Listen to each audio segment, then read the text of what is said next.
Nextcloud, c'est une solution de cloud open source qu'on me propose d'héberger chez nous. Euh, c'est une solution de cloud comme beaucoup d'autres, en fait, où on va avoir accès à une interface web. Donc là, je vais me connecter en tant qu'administrateur sur l'interface. Tac. Donc, sur cette interface, par défaut, on va avoir très peu d'éléments, une page d'accueil. La partie la plus intéressante, en fait, ça va être les fichiers, où à partir d'ici, on va pouvoir gérer tous nos fichiers. C'est-à-dire que chaque utilisateur, ici, aura son espace et verra aussi les dossiers qu'il a partagés et les dossiers qu'on lui a partagés. C'est-à-dire que en tête de liste, il y aura les partages des autres utilisateurs pour l'utilisateur actuel et ensuite les fichiers et dossiers de l'utilisateur.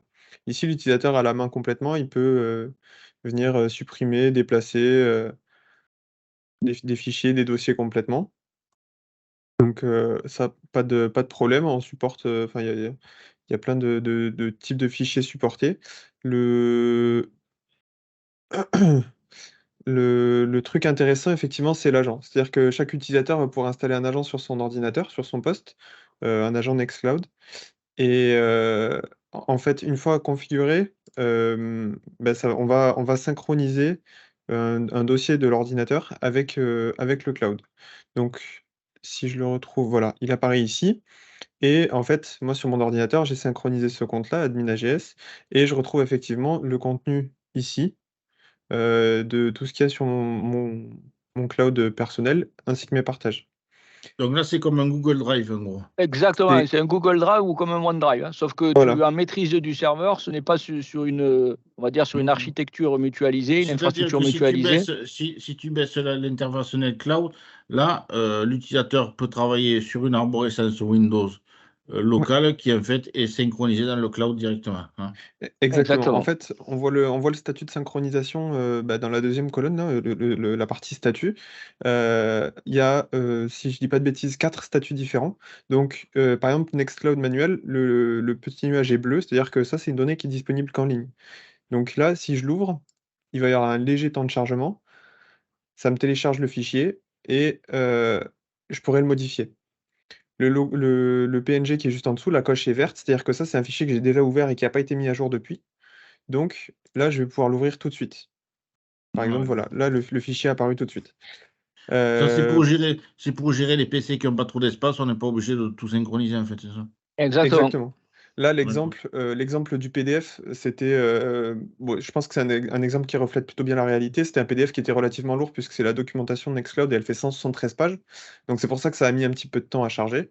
Mais voilà, ça permet d'avoir du coup de récupérer de l'espace sur les postes, Et effectivement. si je dis pas de bêtises, Mathieu, c'est toi qui décides du statut de document. C'est-à-dire, tu peux décider, effectivement, celui-là, je le veux en local, uniquement en local. Je le veux en local et aussi sur le serveur Nextcloud. Ou alors, je le veux uniquement sur le serveur Nextcloud. Mais Voilà, tu vas typiquement, définir les pour statuts. l'application, là, je reviens à l'utilisation de Laurent Gazo, hein. Ces fichiers perso qu'il n'y aura que lui qui pourra accéder, autant le laisser dans le cloud et pouvoir les télécharger parce qu'il a 300 gigas, donc ça ne sert à rien de tout synchroniser. Par Mm. contre, les fichiers communs de travail avec ses collaborateurs, il fait une synchro complète, comme ça, s'il y en a un qui le modifie, ça remonte et ça se Tout à synchronise, fait. C'est hein. Tout ça, à fait. exactement. En Voilà. fait, à l'installation de l'agent, alors c'est vrai que j'ai pas, je peux pas vous le montrer là parce qu'il faudrait que je désinstalle l'agent et que je le réinstalle. Mais par défaut, on choisit le répertoire où est-ce qu'on le répertoire qu'on veut synchroniser sur l'ordinateur et on choisit le fonctionnement par défaut. C'est-à-dire que par défaut, on va dire je veux que tout soit dans le cloud et quand j'ouvre un fichier, je le télécharge et je l'ouvre, ou je veux que par défaut je synchronise tout. Et du coup, dès que j'ouvrirai un fichier, ça sera instantané parce que ben, en fait, il va maintenir à jour à chaque fois mes fichiers. Et le dernier statut, en fait, on peut faire ça de manière, indépendante. C'est-à-dire que, bah, par exemple, si, je vais chercher un fichier Word parce que je pense qu'il doit y en avoir. Bah, par exemple, un ODT là qui est en ligne uniquement. Dans le menu contextuel, donc en faisant clic droit sur le fichier, je vais avoir un encart Nextcloud et ici, je vais pouvoir toujours le rendre disponible localement. C'est-à-dire que là, je vais changer la propriété du fichier, on voit qu'il se synchronise, ça va pas m'ouvrir, mais Nextcloud, enfin l'agent qui est sur le poste, c'est Ouais. que à chaque modification, il va falloir qu'il tienne le fichier à jour. Ouais, on peut aller au plus fait sur un fichier, mais bon. Là, sur ça, un ça va dossier. être des répertoires entiers. Donc là pour Laurent Gazo, c'est Moi, je vais faire là, simple. Moi, pas la peine de descendre j'ai aussi deux finement, dossiers. quoi. Un où je vais être le seul à pouvoir accéder et mon dossier Vigne, là, qui va être ouvert à 4 utilisateurs. Ok. D'accord. Ben, en plus, vous allez pouvoir gérer ces utilisateurs-là, les créer sur la partie admin de Nextcloud et leur donner effectivement les droits qu'un seul dossier, qu'un seul fichier, en lecture, en écriture. Vous allez pouvoir faire un petit peu ce que vous voulez. D'accord. Exactement.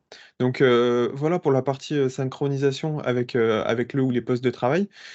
Si on retourne sur l'interface web, du coup, on va pouvoir, du coup, je vais vous montrer la gestion des utilisateurs ici. Donc, c'est ici que on peut gérer les utilisateurs. Donc là, on peut voir qu'on a créé des utilisateurs de test. Ouais. Donc je peux définir j'ai créé des groupes, donc il y a des groupes par défaut, il y a un admin, il y a un groupe, admin, donc ça va être les utilisateurs qui auront des droits complets sur le serveur et il y a un groupe, que j'ai créé qui s'appelle TLM, donc pour tout le monde, où, là, c'était pour faire un test de partage avec un répertoire commun. C'est-à-dire que j'ai créé un répertoire commun et j'ai donné accès au groupe, tout le monde qui est ici. Et du coup, par défaut, tous les utilisateurs qui sont dans ce groupe auront accès à ce répertoire par défaut. C'est-à-dire que, par défaut, l'utilisateur, quand il va se connecter, s'il est dans ce groupe-là, il aura le dossier commun et son contenu. Il pourra bon, là, il y a rien, mais il pourra accéder à son contenu et en fonction des droits qu'on a mis sur le répertoire, faire des modifications ou pas. D'accord. Donc voilà, la gestion des utilisateurs, c'est, relativement simple puisque ici, on a un bouton «Ajouter un nouvel utilisateur».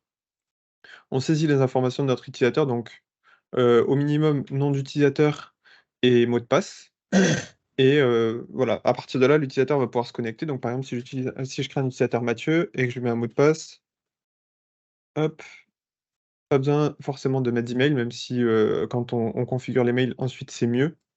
Heu, tac, donc pas besoin de groupe par défaut. On peut choisir les groupes qu'on met et on peut aussi, définir des quotas. Donc ça, c'est si on veut pas que les utilisateurs puissent utiliser trop d'espace sur la machine. Bon là, pour le coup, on va s'en passer. Mais donc, impossible, OK. Effectivement, j'ai pas mis un mot de passe assez fort. Je vais mettre ça, Ah, sécurité, important. effectivement. Donc voilà et là, mon utilisateur est créé et à partir de là, je peux me connecter et utiliser en fait, la plateforme, totalement. Même fonctionnement pour les groupes. Ici, je clique sur «Ajouter un groupe», je saisis le nom du groupe et il va apparaître, dans le deuxième encart ici et ça va être utile justement pour gérer des partages, un peu plus, de manière un peu plus massive.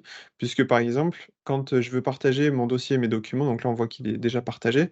Je viens ici, je fais «Partager», donc c'est le petit bouton qui est à côté et là, on a plusieurs fonctionnements. Donc soit, on crée un lien de partage qu'on va pouvoir, partager en interne ou en externe avec des droits, heu, qui sont assez granulaires puisque on peut autoriser la lecture, la création, la mise à jour, la suppression. On peut permettre uniquement la dépose de fichiers. C'est-à-dire qu'on peut faire une sorte de Dropbox, pas la marque, mais plus un dossier où les utilisateurs pourront juste déposer des fichiers et après ils auront plus accès. On peut définir une date d'expiration ainsi qu'un mot de passe pour le partage. Si jamais il y a des données un peu sensibles ou si on veut s'assurer que la personne qui accède aux données, n'a pas reçu le lien, par mégarde, on va dire, beh, voilà, on envoie le lien d'un côté, on envoie le mot de passe de l'autre côté et l'utilisateur pourra se connecter. Et on a la possibilité, Mathieu, excuse-moi aussi, je crois, n'aura pas obligation de créer un utilisateur pour faire du partage. Il y a la possibilité de faire des liens publics avec Ouais. des durées de vie temporaires. Ça, c'est aussi plutôt pas mal. Oui, ça, on peut dire pendant la personne reçoit ce document est téléchargeable pendant une semaine ou un C'est truc ça. comme ça. Voilà. Voilà, Ouais. exactement, via ce E lien-là. Et ensuite, le lien expire au bout de la durée qu'on aura déterminée. exactement. Donc en fait, On fait ça comme un serveur FTP, quoi. Et c'est Ouais. ça. on peut typiquement exactement. Là, en fait, dans la partie partage, le premier champ, c'est si on veut partager, le répertoire ou le fichier avec un utilisateur de la plateforme. C'est-à-dire que là, si je veux partager mon dossier document avec l'utilisateur que je viens de créer qui s'appelle Mathieu, je vais taper Mathieu, il va me le proposer. Ouais. Et ici, je vais définir les permissions. Pour tout ce qui est partage externe, il faut juste créer un lien de partage. Pareil, on peut Voilà. modifier les autorisations et on vient copier le lien. Heu, du coup, on va avoir un lien au format, voilà, ça va être un lien unique et Ah, la là, personne l'utilisateur, reçoit le lien, ouais, d'accord. voilà, on peut envoyer le lien à la personne et comme, oui, effectivement, on peut du coup, modifier, la durée de vie du lien, le mot de passe, la date d'expiration, etc. Donc voilà, il y a une partie aussi, travail collaboratif, où en fait on va pouvoir, sur des documents justement, en DocX ou en OpenODT, enfin OpenOffice, donc il y a un éditeur de documents en ligne et cet éditeur prend en charge le travail collaboratif. C'est-à-dire que quand on a plusieurs personnes qui vont ouvrir un fichier en même temps, Ouais. on va pouvoir voir en fait, par exemple, si je me connecte avec mon utilisateur Mathieu, que j'ouvre ce fichier et que je me mets ici, que je commence à taper du texte, avec l'utilisateur administrateur, là, je peux travailler sur une autre partie du document, on peut faire du travail collaboratif, comme avec la suite Office au final. D'accord. Voilà et du coup, par défaut, il supporte du coup tout ce qui est, document Word, document Excel, les PowerPoint pour, le travail collaboratif et après on Bien. peut ouvrir des PDF, on peut ouvrir des fichiers texte, des images, des vidéos, heu et je pense que c'est tout. D'accord. En tout cas, voilà, il y a quand même un bon panel de fichiers qui sont pris en charge, nativement. On peut aussi se servir de l'interface web, on peut faire du drag and drop. Donc là, si C'est j'ouvre un dossier sur le cloud, je vais le travailler après en local. Ouais. Et c'est au moment où je l'enregistre ou je le referme qu'il se synchronise avec le cloud. C'est ça. Si par exemple, Word est configuré pour enregistrer le fichier toutes les 5 minutes, toutes les 5 minutes, il va y avoir une synchronisation qui va se faire automatiquement, en fait. D'accord. Et donc, voilà, quand je suis sur l'interface web, par exemple, si je veux envoyer un fichier, je peux la glisser, la déposer. Elle est disponible ici. Et là, si je viens dans mon cloud, donc à la racine, on va attendre que ça se synchronise, mais du coup, le fichier va apparaître ici. Si la connexion est bonne, les temps de réponse sont rapides? Si la connexion est bonne, les temps de réponse sont très rapides. Pour le coup, ça, il y a pas de problème.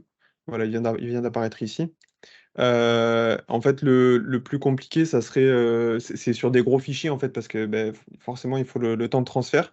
Je reviens un peu sur la possibilité, du coup, de garder des fichiers synchronisés. C'est aussi très pratique quand on est en déplacement. Ouais. Si vous avez des fichiers sur lesquels vous voulez travailler dans le train ou je sais pas, en dehors du bureau ou de la maison où on n'a pas forcément d'accès internet. Connexion. Voilà, hors connexion, ça permet d'avoir des fichiers au moins à la dernière version, du moment où on a eu internet, pour pouvoir travailler sur les documents malgré le fait qu'on n'ait pas internet. Et après, si je referme mon document et que je retrouve de la connexion, il va se synchroniser. Exactement. En fait, le fichier reste, en l'état, en local, tant qu'il y a pas de connexion et dès qu'on récupère une connexion internet, il va être synchronisé et mis à jour sur le serveur. D'accord. OK. Il y a juste un point de vigilance à avoir, c'est si jamais le fichier est modifié entre-temps, il y a en fait une gestion du conflit à avoir. C'est-à-dire qu'il va y avoir deux fichiers, avec des modifications et il va falloir choisir, quel fichier conserver. Il fait du versionning et d'accord. Oui, oui, oui. Combien de versions il fait? Alors ça, je saurais pas vous dire combien de versions sont conservées par contre. Bon, de toute Et façon, quand on réouvre, il vous dit: «Attention, tel fichier est En dupliqué fait, en 2 versions».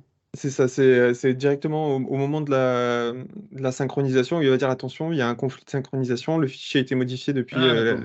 la dernière mise à jour», en fait. D'accord. Voilà.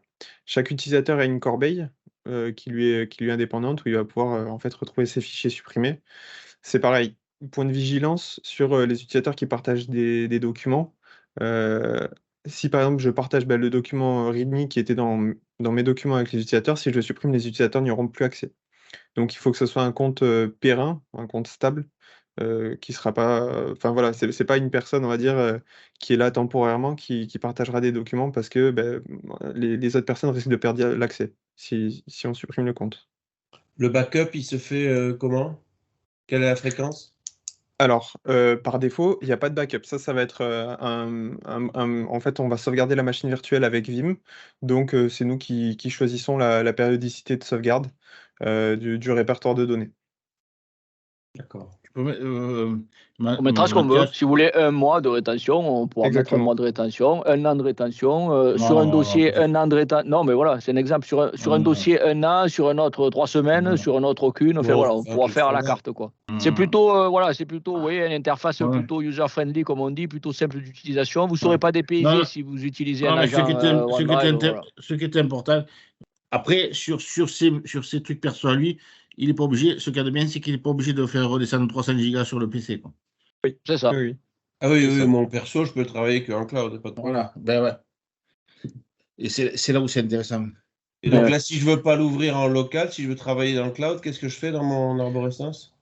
Alors, dans l'arborescence, en fait, pour travailler sur quand on est sur le poste, on va dire, par défaut, il faut synchroniser le fichier. C'est-à-dire que automatiquement, quand je vais l'ouvrir, il va être téléchargé. Si je veux ensuite libérer de l'espace, il faut venir sur le fichier ou sur le dossier et alors, si je dis pas de bêtises, voilà, ici, il va falloir faire libérer de l'espace local. En fait, on ne peut pas ouvrir le fichier directement depuis internet sur le poste ou sinon il faut passer par l'interface web, ici. Donc voilà, il Oui, à faudra, partir du moment où tu l'ouvres avec l'agent, il le télécharge localement. Eh bien, merci, messieurs.